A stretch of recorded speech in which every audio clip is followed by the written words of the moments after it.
क्या यार, एक गर्लफ्रेंड नहीं पटा ली हो तुम, दिन रात उसी में लगे रहते हो। अरे नहीं यार, वो हमसे बहुत प्यार करती है। अच्छा, तुम्हारे प्यार का भूत उतार दूं क्या? मतलब ये कि तेरी वाली मेरी भी हो गई है। अरे ये कैसा मजाक है यार। तो ठीक है, लो खुद ही देख लो। हाँ बाबू बोलो, कैसे हो आप?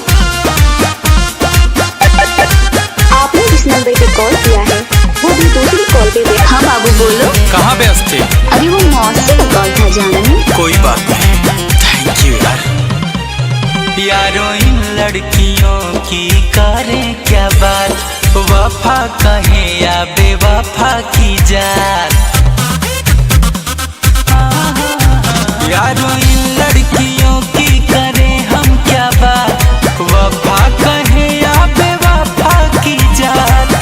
जिंदगी जीना तो बड़ी मुश्किल में है, दिल धोखे में है, धोखेबाज दिल में है, दिल धोखे में है, धोखेबाज दिल में है।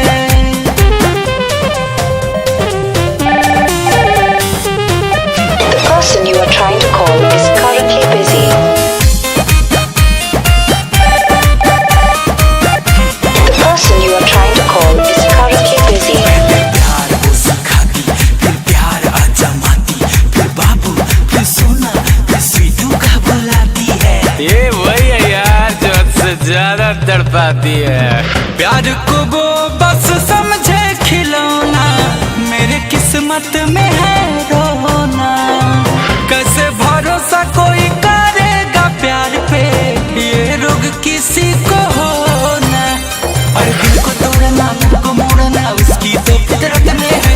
लाख आएंगे लाख जाएंगे तो उसकी किस्मत में है। तड़पना तो प्यार में यारो हर महफिल में है, दिल धोखे में है, धोखेबाज दिल में है, दिल धोखे में है, धोखेबाज दिल में है।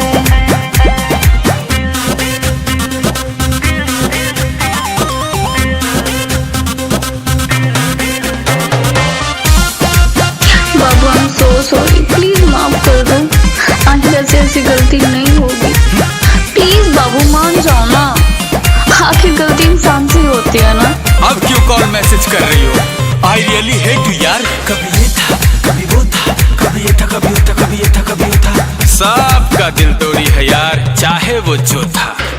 ऐसे ही लोगों से इश्क बदनाम है, एक जन कितनों की जान है। अखिलेश गुंजन का सब कुछ लूटा, टूट गया अरमान है। बड़ी रोएगी तब मुझे खोएगी जब हो गया सासों से, वो कैसा था चाँद जैसा था जब होंगे न पास उसे।